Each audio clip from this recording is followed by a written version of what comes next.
వాడాలి.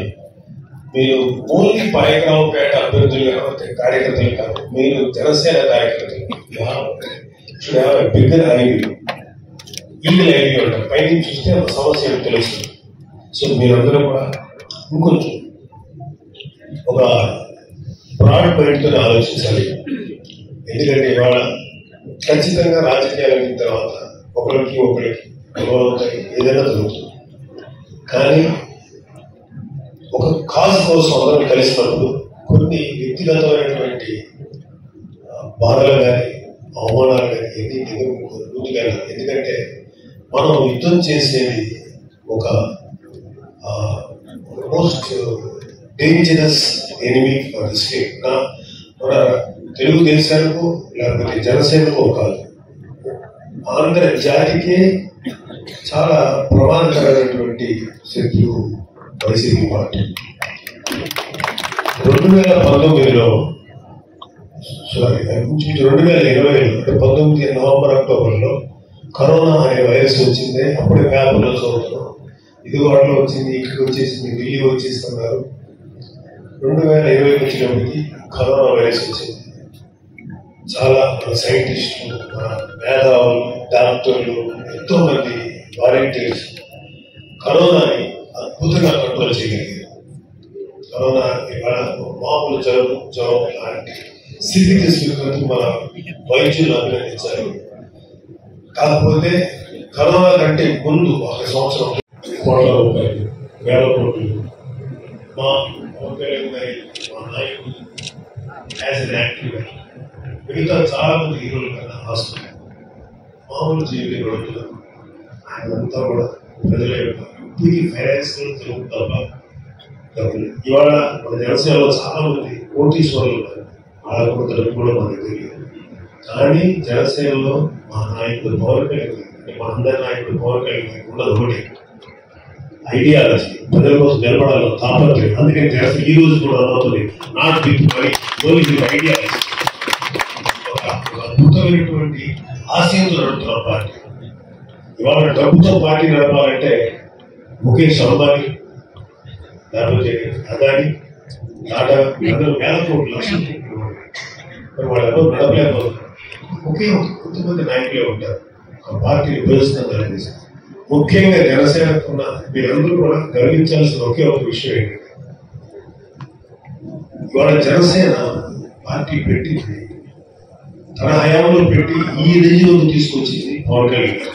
మీరు తీసుకొని ఏ పార్టీ ఇంక్లూడింగ్ వైసీపీ ఎవరో పెడితే ఆ పార్టీ లాగేస్తున్నటువంటి వ్యక్తులని మిగతా టీడీపీ కానీ ఇక్కడ కానీ మన హయాంలో పెట్టి పవన్ కళ్యాణ్ గారు ఈ జనసేనని ఇప్పుడు దాకా తీసుకెళ్తామని ఎంత కష్టమైపోయింటే ఒక పార్టీ నడపడం అంటే అంత డిఫికల్ట్.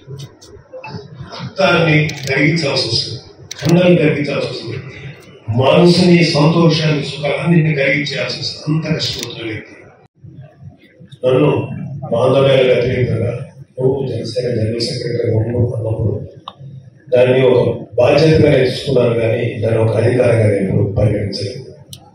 సో నా ప్రయాణం ఇలా కొనసాగుతుండగా ఒకసారి మనం ఎలక్షన్స్ వస్తున్నాయి కాబట్టి మనందరూ కూడా ఒకసారి తిరిగి చైతన్యవంతులు అవడానికి, మీ అందరిలో ఒక ఉత్సాహం ఉండడానికి దూరం వచ్చాను. చాలా థ్యాంక్స్. అయితే మనకి ముఖ్యమైనటువంటి ప్రత్యర్థి పార్టీ కానీ ఏదైనా ఉందంటే అది వైసీపీ. మనం ఇవాళ పోరాడాల్సింది వైసీపీ. మన వ్యక్తిగత అంటే నా రిక్వెస్ట్ ఏంటంటే, మీరు ఓన్లీ పాయకరావుపేట కాదు, స్టేట్ మొత్తం మీద మీ దృష్టి పెట్టండి. ఎందుకంటే మన చేతిలో ఒక అధికారం అనేది ఉంటేనే మనం ఏదైనా సాధించుకోగలం. కేవలం ఒక ప్లేస్లో గెలిచో, 2 ప్లేసుల్లో గెలిచో ఏమి ఉపయోగం. అందువల్లే పవన్ కళ్యాణ్ గారు ఎటువంటి రిస్క్ తీసుకోకుండా ఈసారి ఎట్టి పరిస్థితులను శాసనసభలో జనసేన అభ్యర్థులతో శాసనసభలో గట్టిగా తన గౌరవం పెంపించడానికి ఉద్యుక్తులు అవుతున్నారు.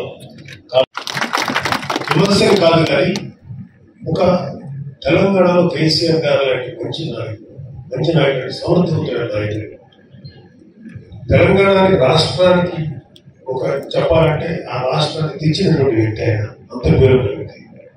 సో ఏదో కారణాలు పక్కన పెడితే ఆయన తెలంగాణ అభివృద్ధి చేశారు. అయినా సరే మాక్సిమం 5 years, ఇంకొక 5 years ఆయనకు అవకాశం ఇచ్చారు.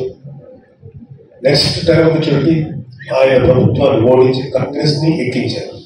అంటే అంటే ఇంత చేసిన కేసీఆర్ గారిని ఓడించారు అంటే ఇంత దుర్మార్గం చేసిన వైసీపీ ప్రభుత్వాన్ని ఎందుకు ఓడించారని నా నమ్మకం ఖచ్చితంగా. అందరూ ఒక విషయంలో కాన్ఫిడెంట్ గా ఉండండి. అదేంటంటే ఆ రోజు 2019లో జనసేన టీడీపీ విడిగా పోటీ చేయడం వల్ల చాలా సీట్లు కోల్పోయారు. ఇవాళ 2019లో జనసేనకి ఎంత శక్తి ఉందో దానికంట ఖచ్చితంగా 5-6 రెట్ల శక్తి ఈరోజు మనకు ఉంది. 7 to 8 times more powerful than 2019. నాకు ఒకటే కారణం, ఏమాత్రం నిరాశ చెందకుండా మొత్తం శక్తిని అంతా పోడ తీసుకొని తన శక్తి, తన బలాన్ని, తన ఆర్థిక బలాన్ని అన్నింటినీ పోడ తీసుకొని ఈ రోజుకి కూడా పార్టీ నడుపుతాం. ఇంకొక 20 సంవత్సరాలు 30 సంవత్సరాలు నడుపుతానని నమ్ముకున్న ఒక నాయకుడి వెంట మనం నడిస్తే ఖచ్చితంగా నాయకుడు జనసేన టీడీపీ ఉమ్మడి ప్రభుత్వం. కాబట్టి మనం ఆలోచించాల్సింది గ్రాండ్ గా ఆలోచించాలి, పెద్ద మీతో ఆలోచించాలి. కాబట్టి మనకి ఇవాళ ఈ వైరస్ కంట్రోల్ చేయడానికి ఇది ఒకటే వ్యాక్సినేషన్, వేరే వ్యాక్సినేషన్ లేదు. మాకు 2019 నుంచి కూడా గమనిస్తున్నాం. ఓకే, గెలిచారు, ప్రజల్ని కన్న బిడ్డలో చూసుకున్నారు జగన్మోహన్ రెడ్డి గారు. ప్రజలందరికీ ఉపాధి కల్పించారు, ఎక్కడ ఎన్విరాన్మెంట్ పొల్యూషన్ లేకుండా చేశారు, ప్రజలందరూ హాయిగా ఉన్నారు. ఏ కొండలు ఏ గుట్టలు చెదరగొట్టలేదు, ఏ నీరు కలుషితం అవ్వలేదు, గాలి చాలా పవిత్రంగా ఉంది, ఫ్రెష్ గా ఉంది, ఆరోగ్యకరంగా ఉంది, ప్రజలతో సంతోషంగా ఉన్నారు. 3 పూట్ల 2-3 పంటలు పండుతున్నాయి, రైతులకి వినోదుగా ఉన్నారు, భవన నిర్మాణ కార్మికులకి అద్భుతమైన సేవ చేస్తారు. ఇలాంటివన్నీ అంటే మనం అలా ఆలోచిస్తుంటే ఎదురు లేపుతారు, కలగడం లేదు. ఇలాంటి పరిస్థితిలో ఈ వైరస్ ని ప్రమాణాలంటే అంటే ఇవన్నీ కనుక చేస్తుంటే డెఫినెట్ గా ఆయన చాలా మంచి చూడొచ్చు.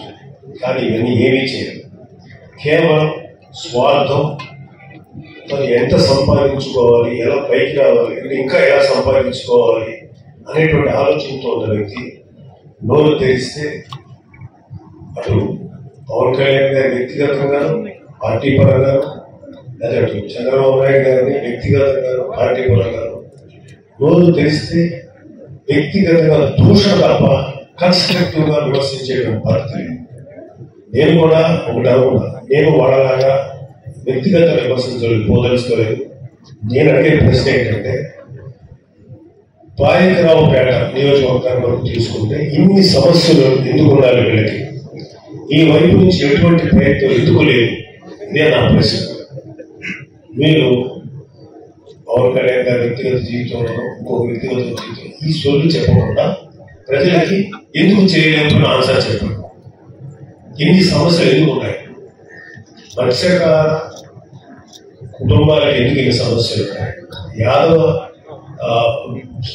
కుటుంబ సభ్యులు యాదవ ఫ్యామిలీస్కి ఎందుకు ఎన్ని సమస్యలు ఉన్నాయి, లేకపోతే గౌరవ కులస్తులకు ఎందుకు ఎన్ని సమస్యలు ఉన్నాయి, లేదా కాపు కులస్తులకు ఎందుకు ఎన్ని సమస్యలు ఉన్నాయి, ఎన్ని కమ్యూనిటీ అంటే ఎస్సీ కులస్తులకి ఎవరైనా ఒకరైనా బాగుపడలేదు.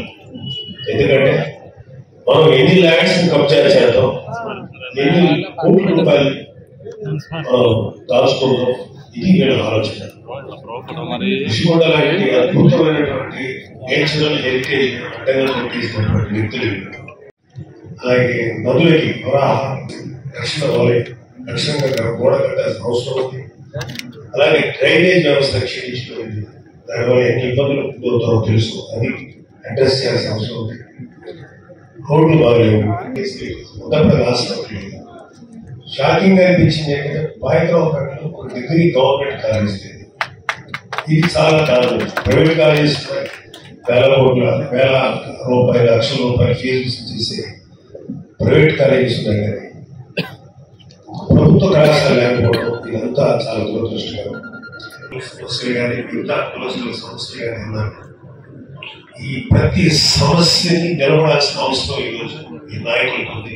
ఎవరైతే నిలబడతారో ఎప్పుడైతే జనసేన టీడీపీ అలయన్స్ చేస్తుందో అభ్యర్థి ఖచ్చితంగా నిలబడి తీరాలి. అది ఎవరైనా సరే పర్లేదు, వాళ్ళని గెలిపించుకోవాలి. First point Janasena TDP alliance అభ్యర్థి ఎవరు నిర్ణయిస్తారు అది ఒక ఖచ్చితంగా పెద్దలు నాయకులు అనేక రకాల పర్మిటేషన్స్ కాంబినేషన్స్ తో నిర్ణయిస్తారు. దాన్ని మనం అందరం గౌరవించాలి. మీ అందరూ సహకారం కూడా కావాలి. వ్యక్తిగతంగా కొన్ని ఇబ్బందులు మొదలవలేదు, ఏదైనా నాకు అవసరం కానీ ఎవరు చేస్తే వాళ్ళకి నేను సంపూర్ణంగా సహకరిస్తాను. ఈ ప్రాంతానికి వచ్చే వ్యక్తిగా ఏదైనా సరే అతనికి మా జీవితాలు కూడా ఇవ్వడానికి రెడీ. నువ్వు ఈ రోజు నుంచి ఈ పని చేయి, ఈ రోజు నుంచి ఈ పని చేయను అంటే అది తూచా తప్పకుండా ఫాలో అవుతారు. నేను పార్టీకి జనరల్ సెక్రటరీ అయినా బాస్ ఈజ్ ఆల్వేస్ రైట్, మన లీడర్ ఈజ్ ఆల్వేస్ రైట్. ఆయన ఎటు వెళ్తే అదే. మీరు దయచేసి ఒక గుర్తుపెట్టుకోండి, ఇవాళ అభ్యర్థులను మనకు తెలియదు ఎప్పుడు ఇస్తారు, కానీ మీరు ముఖ్యంగా అర్థం చేసుకోవాల్సింది అధికారం మన చేతిలో ఉంటే గడ్డం గురించి అంటే మంచి నాయకులకి ఎంత గొప్ప అవకాశం దొరుకుతుందంటే సర్వీస్ చేయడానికి. అదే ఏదో బాగున్న వ్యక్తిగా అందరికి సర్వీస్ చేయాలి. అలాంటి వ్యక్తికి ఎంతో బలం చేయబోతుంది జనసేన టీడీపీ ప్రభుత్వం.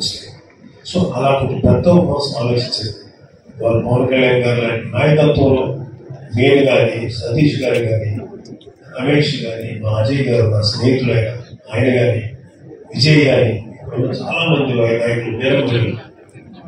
నిజంగా ఒకరోజు మనం ఇంకో 10 ఏళ్ల తర్వాత మన చెల్లు బిడ్డలతో మనవలతో గర్వంగా చెందినటువంటి పరిస్థితి వాళ్ళు ఉంటుంది. ఒక గొప్ప నాయకుల ఆధ్వర్యంలో పనిచేస్తుంది. తిరిగి ఒక అద్భుతం జరుగుతున్నప్పుడు ఎవరు గమనించరు, అద్భుతం జరిగిన తర్వాత గమనించడం ఉపయోగం లేదు. కాబట్టి మీ కళ్ళ ముందు ఒక అద్భుతం జరుగుతుంది, దాన్ని గమనించండి. ఆ అద్భుతానికి కోఆపరేట్ చేయండి.